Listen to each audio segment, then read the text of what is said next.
Hello and welcome to Near Dark Podcast, episode 63. And today we're going on a reunion with Slaughter High from 1986. 85 Before or we do, 85 or 86, depending on which source you believe in. yeah, so it's Or all up to you. trust. Yeah. But before we do that, let's say hi to the crew. And as you heard, we have Joseph with us, and together with him, we have Angel and myself, Zombie. And how is everyone doing today, this fine evening? I'm okay. Been doing some streaming today, so all good. Oh, that's nice. Nice. Angel, I'm alright. that's good. I've been doing some cleaning, so I'm feeling nice. But yeah, anyone has seen any movies recently? I've seen quite a few actually for once. Nice. Anyone you would like to mention? So like I mentioned that I watched reboot, remake, whatever you want to call it, of Wrong Turn. Yeah. Since my boyfriend isn't really a horror buff, we decided to watch the original Wrong Turn. Oh. Ooh. We watched the original Wrong Turn and the sequel. He enjoyed both of them. The second one more than the first one. Then we have been, well, like I said earlier, I don't know, like 6 months ago or something, we watched Scream. We watched Scream 2 through 4 this week. Okay. He seemingly enjoyed all of them. He's really weird because he really enjoyed the fourth one. I really enjoyed the fourth one as well. You don't count. Get the fuck out of here.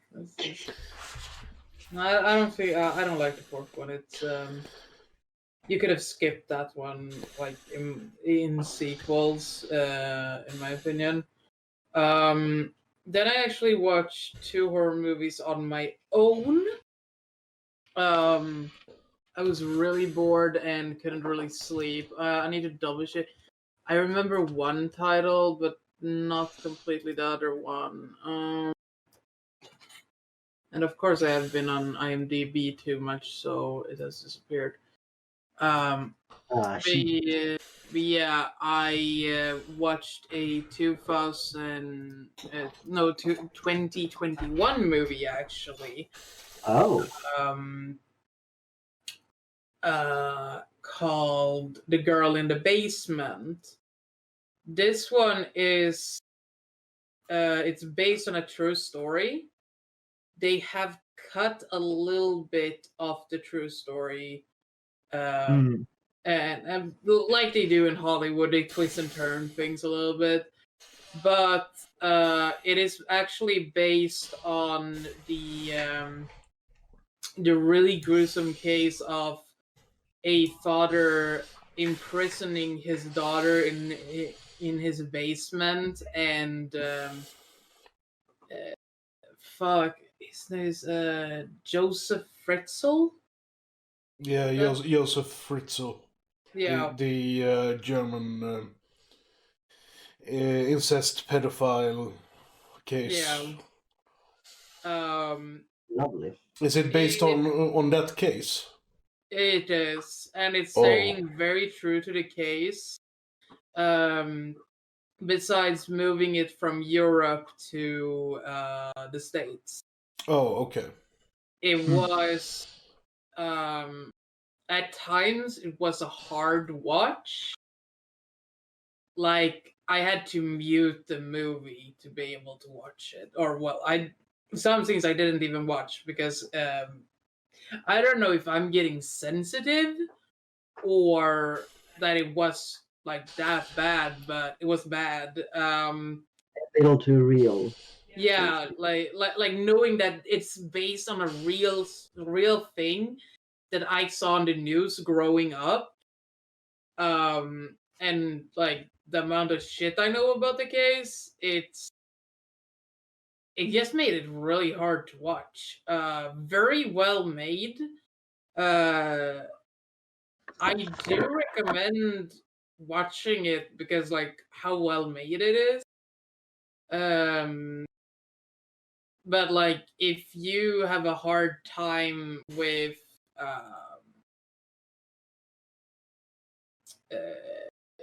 sexual abuse, I suggest do not watch it. Yeah, that's kind of understandable. Yeah, It's a very interesting case. I've listened to a lot of podcasts covering yeah. the case, so I know what it is about. But I haven't seen that movie. But getting more sensitive with age, yeah. Um, it depends on what the subject matter is about. Yeah, Uh, definitely. like some things I could watch without any problems whatsoever. Like 20 years ago, I can hardly watch now.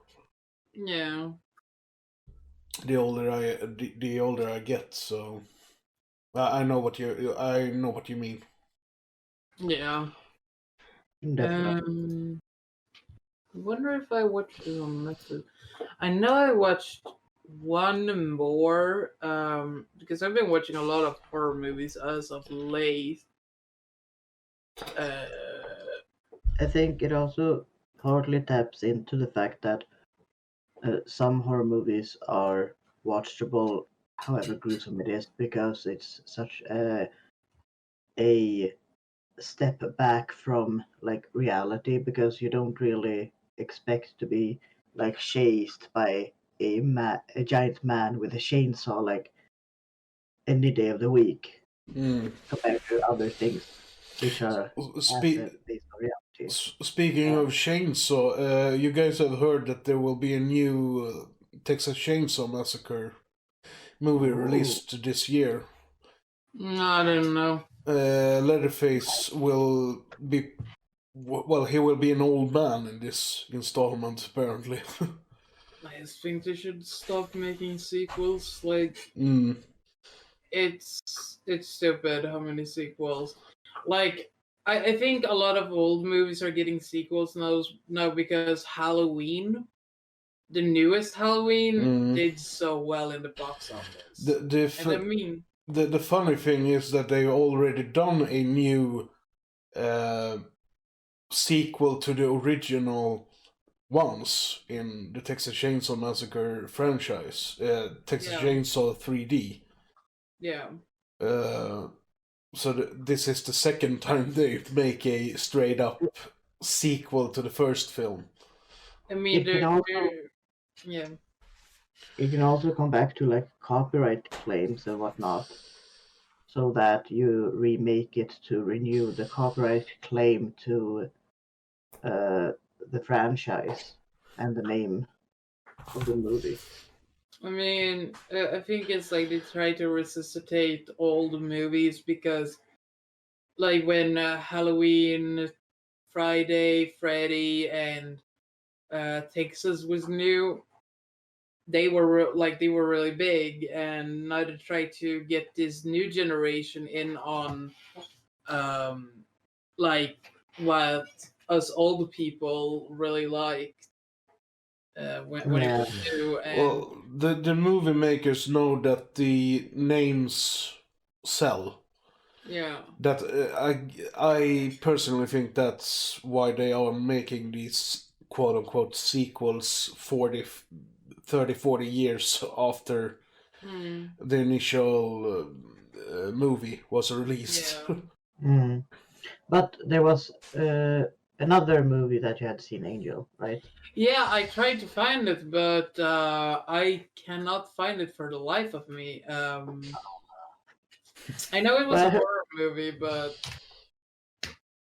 like I've been watching so much horror movies and there's so much going on right now that my memory is just slipping. Mm. it's fine. You have talked about a few movies, so Yeah. we won't dive over it. You can talk about it if you find it until the next one. Otherwise, you keep us in suspense. Yeah, maybe. Uh, Joseph, any watched? Um, I'm trying to think. Yeah. I almost forgot that one. We've talked about this briefly on Recently Seen Before. But me and Mom sat down like 2 weekends ago and watched the evil Superman movie Brightburn. Uh, Very good uh, scene. yeah, it was a rewatch for me, but Mom hadn't seen it before. Well, we talked about it on an earlier episode. I still like it, but like I said on the earlier episode, I still think that they should have made the movie a bit longer just to show more carnage. Mm. Mom didn't like the movie. Surprise, uh, surprise. yeah, I told her that we could watch Brightburn or World War Z because for some reason, I want to rewatch World War Z. I know it's a movie that's been panned pretty bad, but I want to rewatch it. So, but that's everything I've watched. I think I've been really busy with streaming lately, so. Getting serious. Mm. I mean, World War Z is like when we saw it at the movie theater. I thought it was good, but rewatching it, I didn't like it. And The pro. Brightburn, I liked, and I don't know. Do you know if it's getting a sequel or no? I don't think it's getting a sequel. I think they made the money back on it, Mm, but just barely. yeah. I think. Okay. And that's usually not a good sign Yeah, when for it a comes sequel. to movies getting sequels, Yeah, that really sucks because Brightburn was good. yeah. It had a really original and interesting concept. They should have just made it a bit longer or done a sequel uh, with more carnage. Yeah. Have you watched anything, Zombie? I did or rather, I did rewatch the Slumber Party Massacre Oh, yes. of the Potato Quality. So I saw it at the last one, Mm. and it became a very different movie. Yeah. The tone of the movie also became even more sinister because in the earlier version I watched, you couldn't like see the murderer's face for like the majority of the movie until like later when they actually showed it.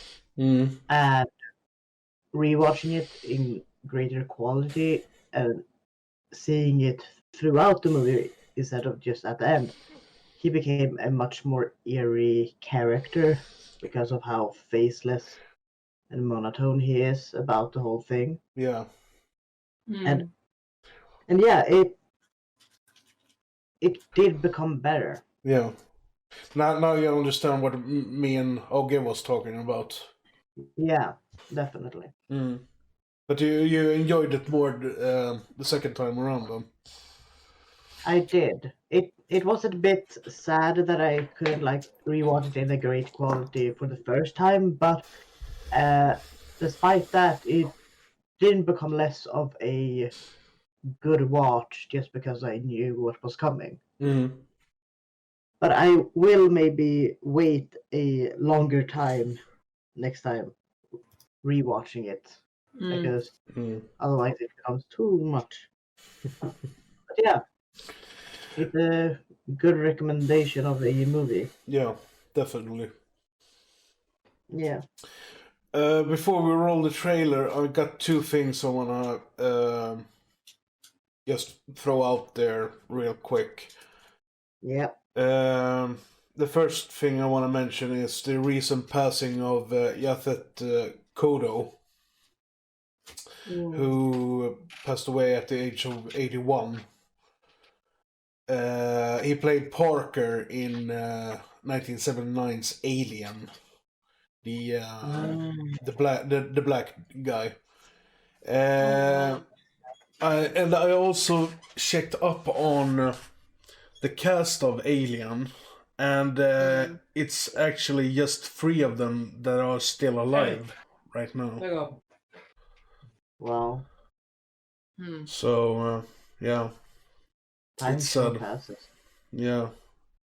Well, our thoughts and condolences goes out to Mr. Kodo's friends and family, of course. Definitely. And the second thing I just want to mention real quick is that my friend Henrik has a YouTube channel called Flimmer. He speaks Swedish on the channel, so if you don't understand Swedish, there's really no point in checking his channel out. But he's doing a thing called the Flimmer Duo together with a friend of his called Anders, in which they review movies together. Each episode is around 30 till 40 minutes ish. And as of this recording, they released 4 episodes, I think. They did an episode of one of the movies we're talking about, or actually the movie we are talking about. Yeah, one of their episodes is Slaughter High, and yeah, I just wanted to give them a shout out. So if you understand Swedish, go and check his channel out. It's informative and it's sarcastically fun. Nice. But should we move on to the trailer now? Yes. Here is the trailer for Slaughter High.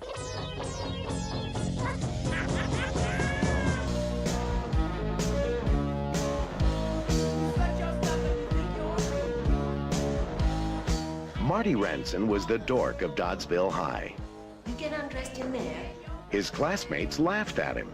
Are you ready? Here's Marty.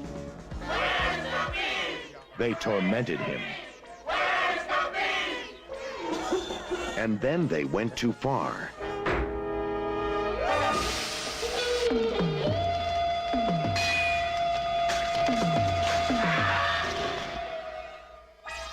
Now, 5 years later, Marty's throwing a little party. The lights on. A class reunion. Come on, you guys, let's party. They say he still roams the nut house, ever hopeful of that chance to escape, so he can take his evil revenge out on us all. And he's making sure everyone has the time of their life. I feel sick. He's created a romantic atmosphere for rekindling old flames.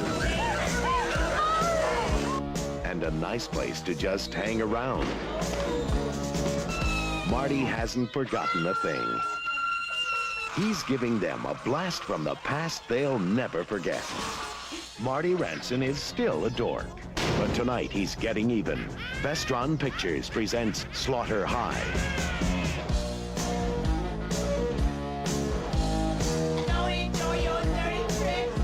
When the alumni of an all-American high school make a trip to attend a class reunion, they reconnect with their pasts in ways more bloody and fatal than they could possibly imagine in the 80s classic Slaughter High. On arrival, they discovered the school shuttered and in disrepair, as if the reunion were just a ruse to drag them back. Still, the old pupils decide to break in and celebrate anyway. A deadly error considering that Marty, the nerd whose teenage life they made a living hell, is lurking in the dank, dark corridors waiting to bring fear, torment, and dicing murder to each and every one of them. Okay, so that was the back blurb of the Arrow DVD, which I own. And who wants to go first on this one? No one, great. I don't really know where to start, to be honest. Okay, well, I'll go first then. This was a rewatch for me. I saw this a couple of years back.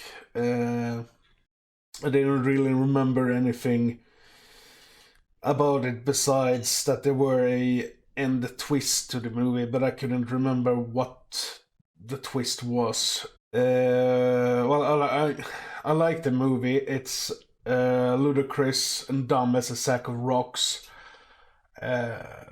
which is, you know, it's something I find entertaining in these type of films. Yeah.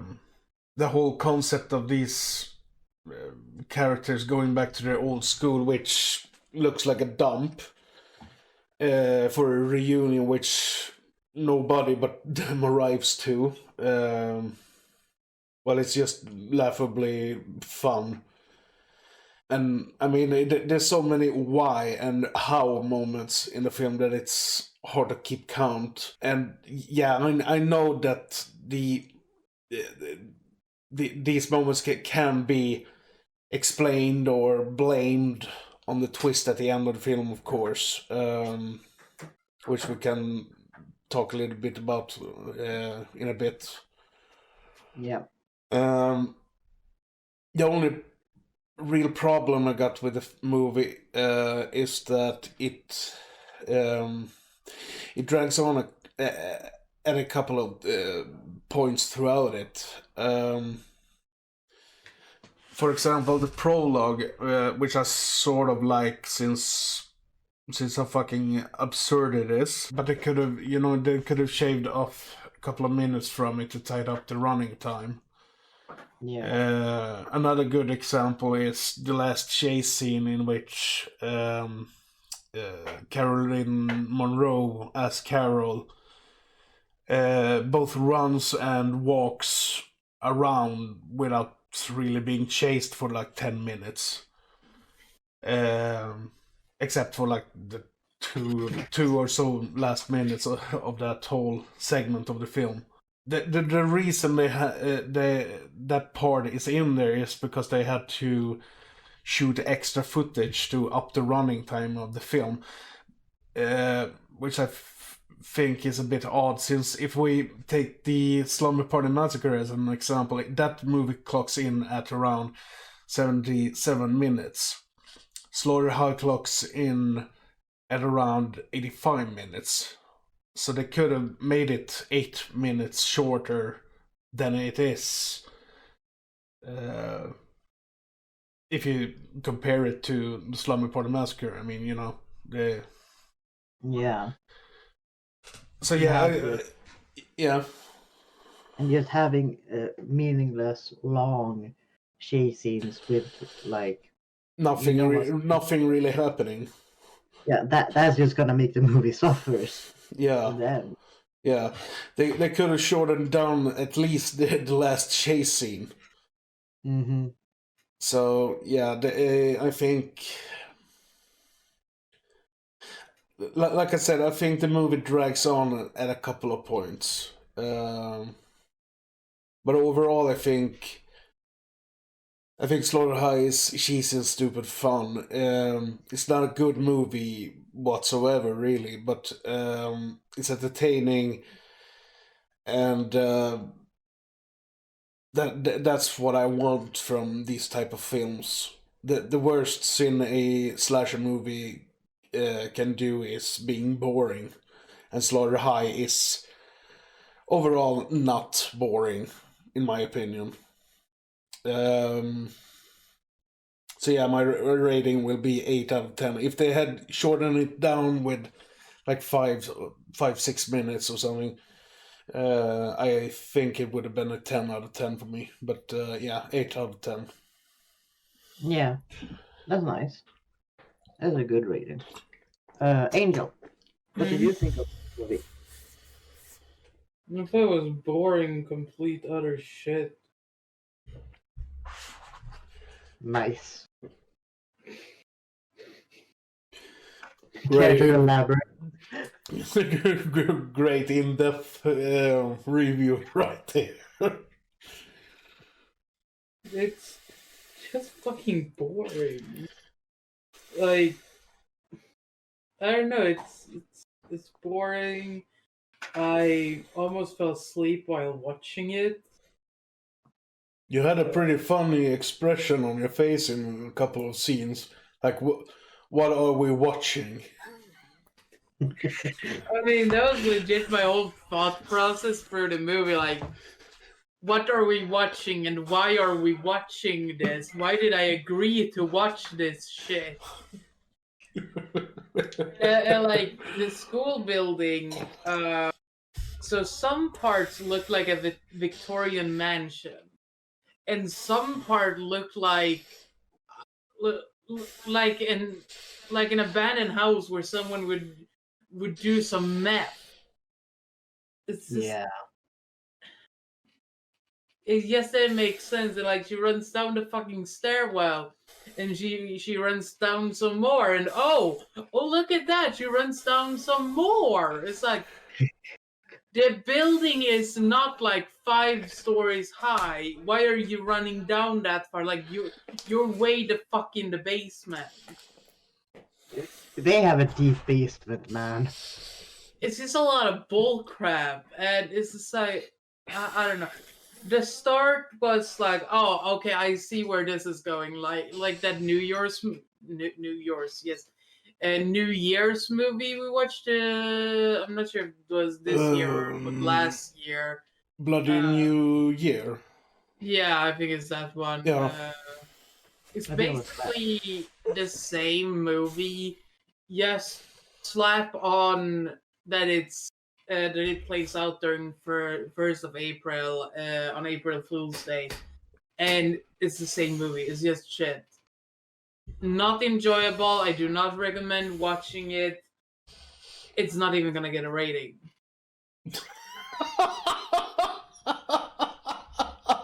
Wow. If Joseph was able to capture a photo of your expression during the watch time, that would be the rating. Yeah. Like, the only good thing about this movie is probably the mask he's running around with.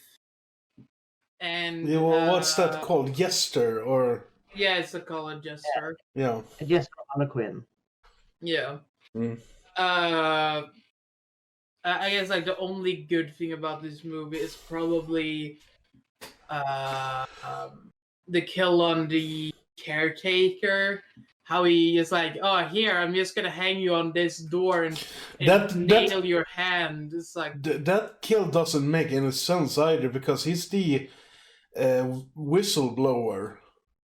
Like, he goes to the coach and tells him, like, well, these kids are, well, kids. They're pushing 30s, their 30s and 40s, but he's telling the coach that they are mean to Marty. yeah. And still the Marty kills him. I mean, Yeah. really, he says there's a bunch of guys in the girls' locker room.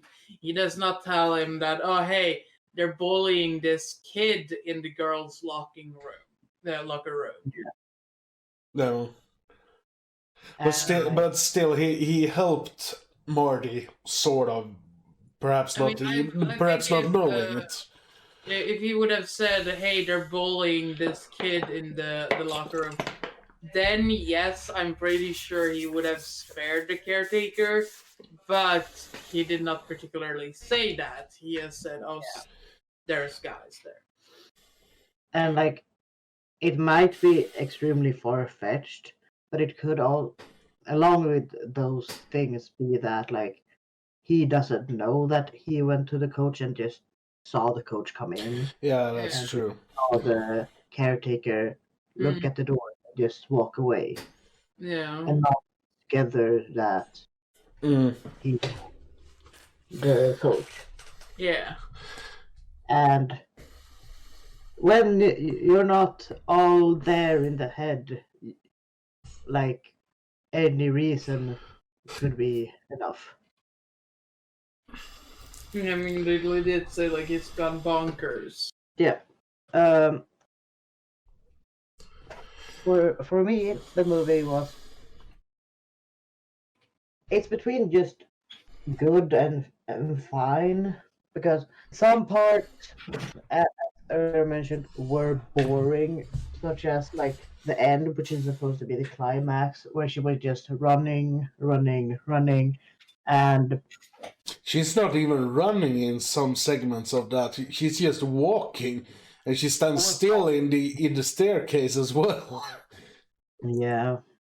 I mean, But, yeah. I also like the mask and the bells that goes along with it, and how they added the sound effects that sounded close to bells, but not entirely like bells, Mm. to give eerie he's close without telling you that he's close all the time. I think it was pretty funny that you can hear the bells even though he's standing still. Yeah. He doesn't move, but you can still hear the bells. Those are some haunted bells, my dude. But yeah, it had some good kills, and then it had some bad kills, such as the girl that fell into the well. The septic tank, yeah. And septic tank. That kill is so fucking gross. It's gross, and like I didn't realize that it was a septic tank until you said it. So it fell. So it looked like she just fell into a really, really dirty well, and he just pushed her down, and she didn't try to get up again.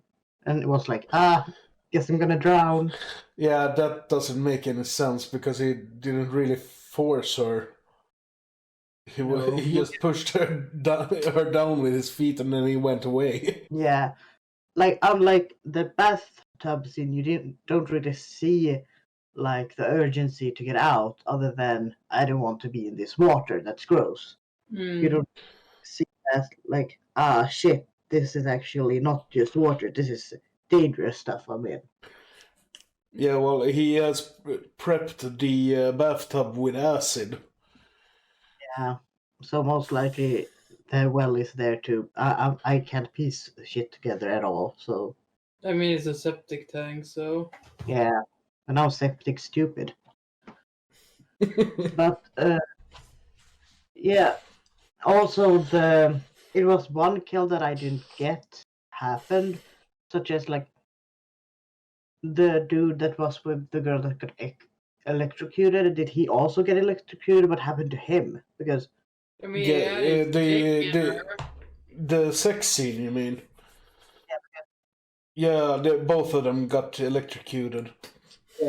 because it did look a bit to me like he got off and ran away, but that might have just been me seeing wrong. No. He fell off her, but I think he died. Yeah. Speaking of that scene, I think that sex scene is hilarious. When when she tells him to start talking dirty, he's like, tits, fuck, tits, screw. No clue what he's talking about. It's brilliant. It's brilliant. Yeah, that was a bit of gold in the whole movie. Another scene I think it was pretty funny was when Carol is running away from Marty, which is the killer. Yeah.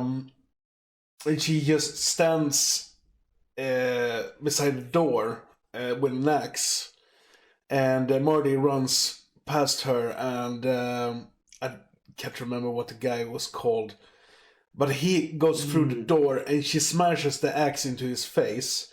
The only thing is that she's like looking at him for like 2 or 3 seconds before she slams the axe in his face. It's not an axe, it's a baseball bat. No, I think it was an axe at that point. Yeah, it was an axe. Or a hatchet. She did have a bat at one point, she did. Yeah, it was after she smashed the baseball bat in Marty's head. And was in kind of like the theater room, I guess. What I guess it was the theater room. But yeah, like he didn't get hanged, and then you were like, what's gonna happen now? And then he just gets axed in the face, like lol. But yeah, It sucks to be him. Yeah, Yeah, and like how much I cared about the movie, to be honest. I can't even remember that. such enthusiasm. Yeah. But yeah, like you didn't really root for any of the characters to survive, so that was kind of fun to see them die.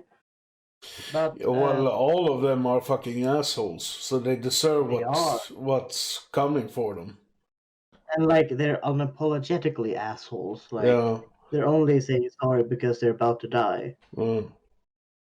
And yeah, like it's not over the moon, but it's something. It's something to watch if you want to watch something. So I would recommend it to at least watch it once. Y'all are just Or fucking wrong.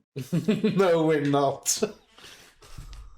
like you don't sit at the edge of your seat, but it's something to watch, and it's not bad. It's a stupid, trashy slasher movie that doesn't try to be anything else. Yeah, it may not be a great slasher movie, but it's a slasher movie nonetheless in that sense. And yeah, so I'll give it a 6 out of 10. Not really high, but it's okay due to the dragging on of some scenes. I wish the podcast viewers could just like the listeners could see my disappointed face right now. It's like, why am I podcasting with these what's it called? Assholes. No, it's more sophisticated word for assholes. Maniacs. No, Jerks. no. Do you like Arseholes. that, maybe? Dipshits. Pricks.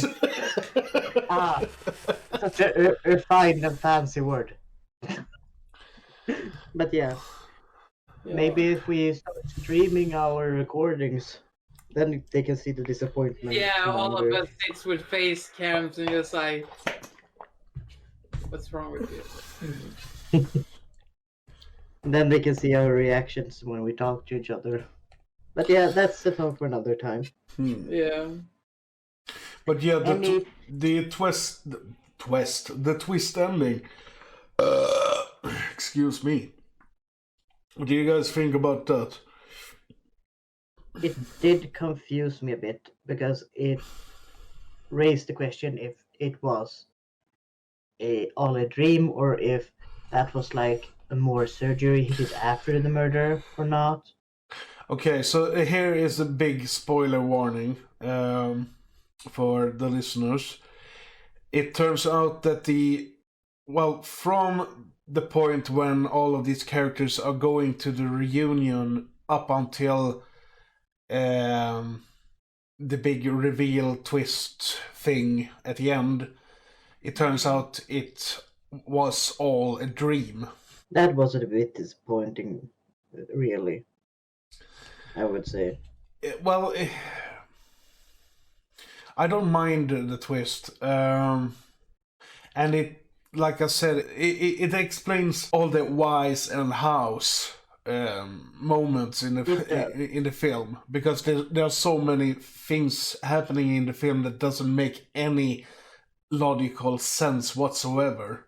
So it when you take the whole dream thing into consideration, the movie starts to make more sense. Yeah, it might just be that it's. I don't really have a particular fondness of that kind of twist, but it works in this movie. It does. Yeah, well, it's cheap. It's a cheap get out you get out of jail card type of deal, but Yeah, especially when you realize that you've done things in the movie that doesn't make sense, and you're just like, we'll just say that it's all in a dream, so we don't need to make sense anymore. yeah. But it also feels like they could have done a bit more outrageous things in that case to make it seem like, it was all a dream. More kind of sense that if you had real head scratchers, like how the fuck did that happen? And we were more like, aha. Well, you get a pretty big head scratcher in the end when all of the characters return as zombies from out of nowhere. Yeah, that felt like he finally got rid of his demons by murdering everyone he needed, but in the end, that is not really what he needed, and it comes back to haunt him, considering his madness. But yeah, it feels like if that was going to be the resolution, they could have done more with the movie than what they did. Well, it's a cheap Friday the 13th knockoff. So, but set in a school instead of a camp. Yeah, paired with the Terror Train. Terror Train? I think that was the name of the movie. I'm not entirely sure. Terror Train is a slasher from 1980. We've covered it on the podcast.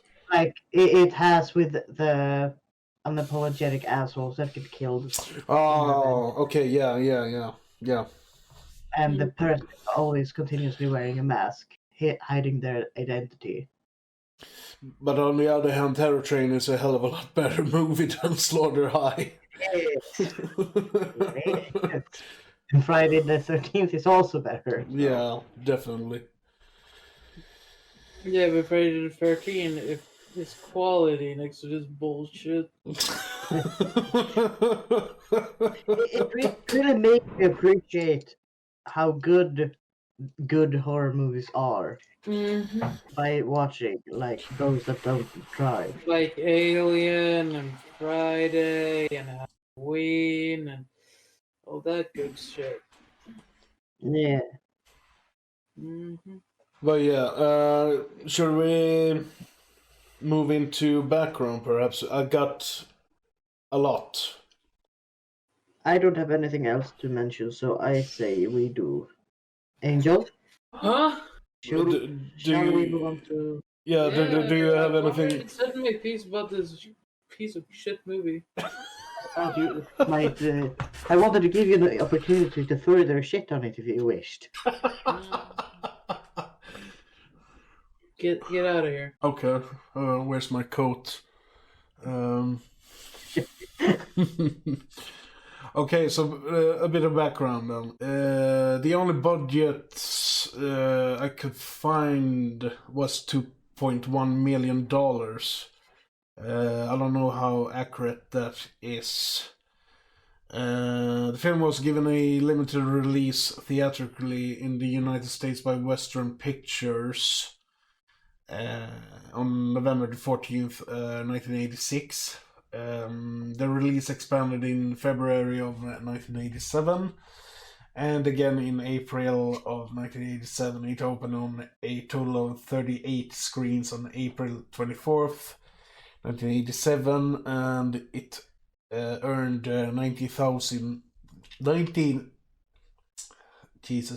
$90,000 between April 24th and till 27th. Much of the gore was cut prior to release to obtain an R rating. For its video premiere, the distributor Western Video released both the censored theatrical version and an unrated version that contained the excised violence. The original UK Western Video release was cut by 32 seconds by the BBFC to remove shots of nudity and burnt breasts during the acid bath and electrocution killings. The Australian version of the film was gore-free. They're very strict on violence in movies and games down in the land down under. The film was released by Lionsgate on April 15th, 2009 on DVD as part of their Lost collection, which contains unrated Western full-screen VHS master print. It was re-released on January the 4th of 2011 in a 4-film collection set along with My Best Friend is a Vampire, Repossessed, and Silent Night, A Deadly Night 3, Better Watch Out. Arrow Video released a special edition DVD in the United Kingdom in July of 2011, which is the one I own. Lionsgate released the film on DVD again in 2012 in an 8 horror film DVD set, which also includes Class of 1999, Waxwork, 976 Evil 2, The Unholy, Shud 2, Ghoulies 3, Ghoulies Go to College, and Shopping Mall. Under the new Western Video Collectors Series line, Lionsgate released the film for the first time on Blu-ray on October 31st, 2017. The film was originally titled April Fool's Day, but the title was changed after Paramount Pictures acquired the name rights for their movie, which they released the same year. There's a third movie called Killer Party, which was also planned to have the title April Fool's Day. I think it was released the same year as these two movies as well. It was released as Jolly Killer in Italy, and it was actually released as April Fool's Day in Japan. And an alternative title in the US was The Last Laugh. The film was shot entirely in London with a mostly British cast adopting American accents to varying degrees of success, of course, to give the impression that it took place in the USA. The interior of the high school was a condemned grammar school set to be demolished.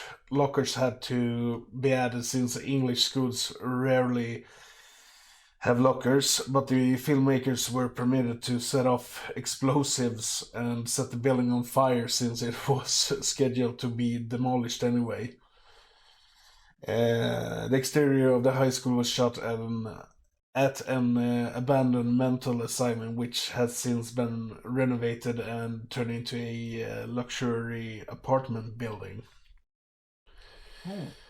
Yeah, and like I said, Carol's overlong chase scene toward the end was added during filming because the directors realized that their 90-page script would only come to about 75 minutes. And the whole sequence was largely improvised on the spot. That's why it just drags on and on and on and on. And a significant portion of Harry Manfredini's score in this film is from his previous work on the Friday the 13th film series. He did music both in this and the Friday movies, most of them. Nice.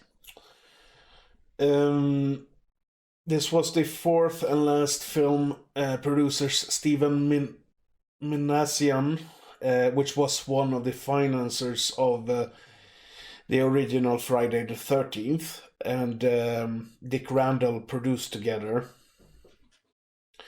The other ones being the slasher movies, Pieces from 1982 and Don't Open Till Christmas from 1984. And I think it's a sci-fi movie called Space Warriors 2000 from 1985. I haven't seen that one. The film was written and directed by George Dugdale, Mark Ezra, and Peter Mackenzie Lytton. Dugdale and Mackenzie Lytton also directed the 1990 film Living Doll together. Mackenzie Lytton also worked on the creature effects on the 1986 schlock classic Rawhead Rex. Caroline Munro, who played Carol, the final girl, dated George Dugdale at the time the film was made. They kept their relationship a secret during the filming and later married, and they remained married until George's passing in January of 2020.